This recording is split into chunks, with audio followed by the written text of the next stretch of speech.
Here's a quick helium balloon tutorial. If you only have a limited amount of time to set up balloons before your event, you're going to want to inflate them the day before or before the event, before you deliver them. If that's the case, you're going to want to use high float. This is a little gel liquid that you can squirt a pea-sized amount into a balloon, rub it around on the inside, and then inflate it with helium. This allows the helium to stay inside the balloon for sometimes weeks at a time. Whenever I'm inflating balloons before an event, I always use high float. I squirt about this much into each balloon. It's about a pea-sized amount. When you're squirting the high float inside the balloon, you can sort of feel it coming through. You don't want to put too much high float inside your balloon or else it will weigh the balloon down. So let's put some high float in our first balloon.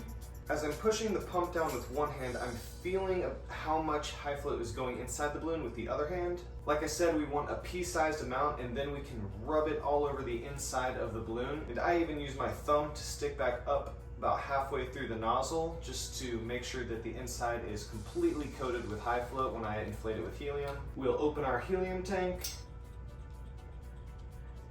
and inflate our first balloon.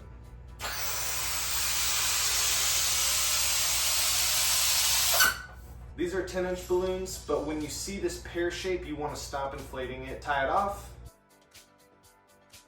And now we're going to tie one of our pre-cut 8-foot long pieces of ribbon between the knot that we just made and the nozzle.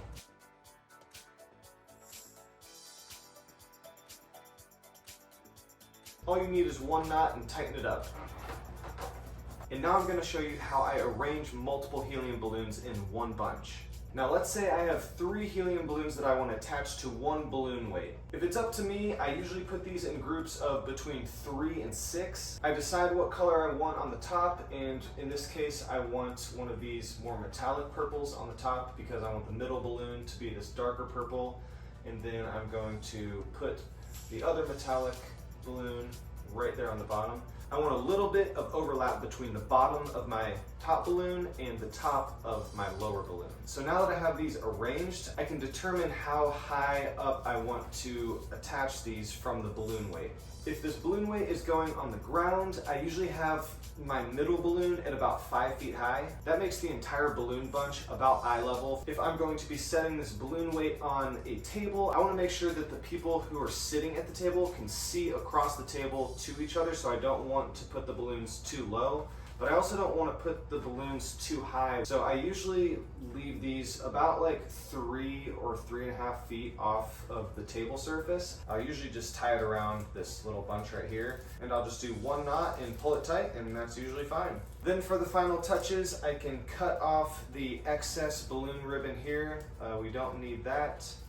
And then I'll also use my scissors to curl this curling ribbon. So I'll just hold the curling ribbon against the scissors and pull it, and it curls it up. It's a very nice detail to add this for helium balloons. It takes a second per balloon to do this, and it makes it look like you just put in a little bit of extra effort.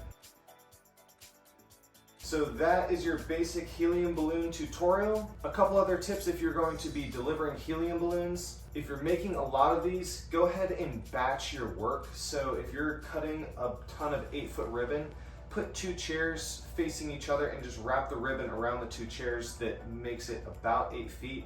Then once you go around, let's say 30 times, then you can just cut all of the ribbon all at once, and you have 30 8-foot pieces of ribbon.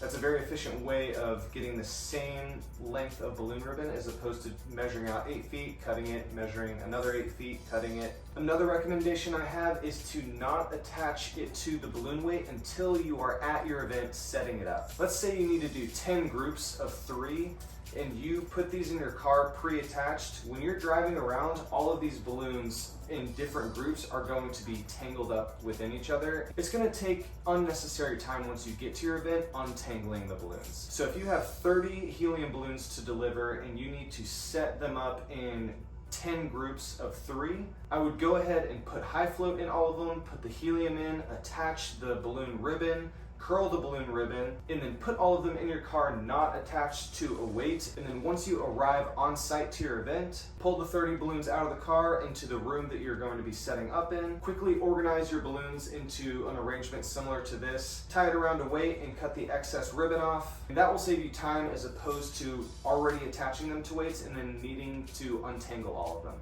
I'm just going to leave these in my room and see how long each of these balloons lasts with the high float, and I'll let you know. And when you get high float, you're going to need to put pressure on this little piece in here while you twist the top. That's going to allow it to come all the way up so that you can start pumping it.